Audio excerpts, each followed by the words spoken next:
Bonjour, bienvenue sur le module de prise en main du logiciel de calpinage pour plancher chauffant calé au sol. Si vous avez commandé votre logiciel de calpinage sur notre boutique calé au sol, vous avez reçu par email ce dessin. Ce dessin est l'exemple qu'on va utiliser, utilisant un fond de plan et déjà dessus 4 boucles. Une rouge ici, une violette, une bleue et une autre rouge ici. Pendant ce module de prise en main, nous allons voir 5 fonctionnalités principales. Faire un zoom, comment avoir une information sur une boucle de plancher chauffant, comment insérer du texte, la grille, élémentation, point fondamental pour faire un calpinage. Regardons maintenant le zoom. Vous avez deux façons de le faire, une de façon naturelle avec la souris. Vous positionnez votre curseur à l'endroit où vous voulez faire le zoom, qui sera le centre du zoom, et vous utilisez la molette. Voilà, je zoome au milieu du dessin, et voilà. L'autre façon de faire, c'est bien sûr utiliser affichage, zoom, avec toute la palette de zoom qu'on peut avoir sur un logiciel de type Windows. Maintenant, comment obtenir une information sur la boucle, et plus particulièrement sur la longueur. Regardons maintenant la boucle violette. Je clique dessus avec la souris, et ici j'obtiens 79,6 devant le petit oméga. C'est la longueur de la boucle, 79,6 mètres. Si maintenant je veux voir la longueur d'une autre boucle, j'appuie sur la touche échappe, je clique sur le rouge, et là je vois 46,1. C'est pour ça qu'on avait mis 46 mètres ici.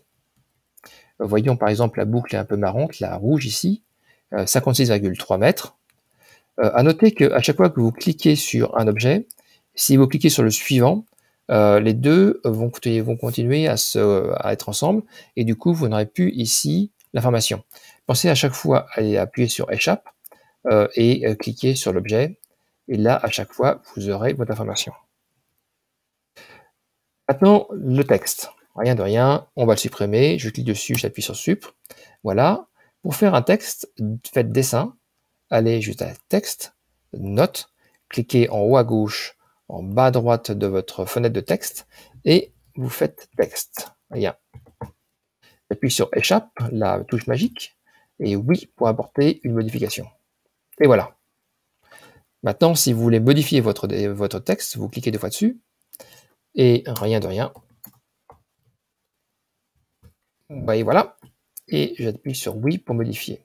Si maintenant je veux modifier mon texte et qu'il soit sur deux lignes, voilà, je raccourcis ma fenêtre et ça me permet d'avoir mon texte sur une seule ligne.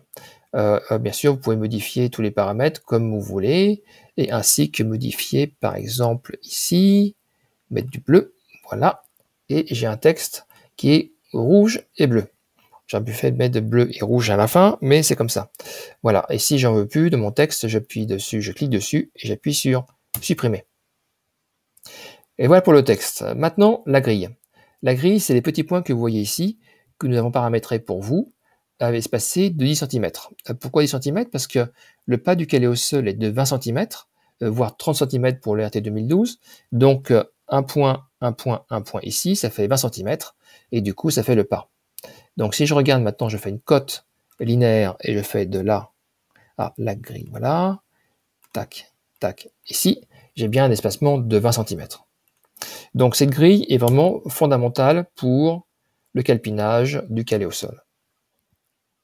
Si maintenant je regarde l'alimentation, justement c'est ce qui est appartient en bas ici, un petit zoom, voilà. D'abord la grille, si on supprime la grille, on ne voit plus la grille, et là je la vois de nouveau. Et vous avez deux points importants qu'on a paramétrés pour vous, l'aimant et eSnap. L'aimant permet de faire une alimentation sur la grille uniquement. C'est ça qu'on va utiliser pour venir mettre les coins de chaque boucle séparés de 20 cm. Si maintenant vous voulez par exemple déplacer ou construire un élément et que vous avez aimant qui est coché, par exemple construire un segment de droite, vous avez forcément votre curseur qui sera attiré toujours vers le point de la grille.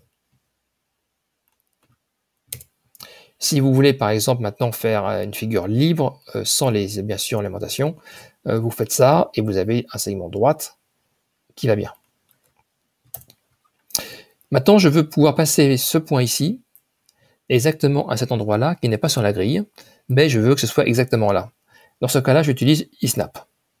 eSnap, et là je fais modifier, copier, je sélectionne l'entité, je fais ça.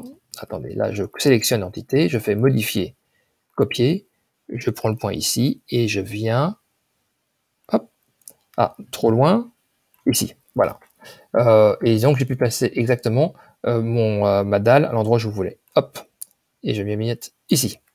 Voilà, donc l'e-snap, c'est vraiment quelque chose qui vous permet de coller un objet exactement à l'endroit où vous voulez, soit à un coin, soit au milieu d'un segment, soit au milieu du cercle, soit sur une tangente, et vous pourrez modifier bien sûr toutes les paramètres en cliquant droit sur e-snap, paramètres, et ça vous donne ici exactement où est-ce qu'on peut faire un snap, c'est-à-dire coller votre objet là sur l'objet suivant.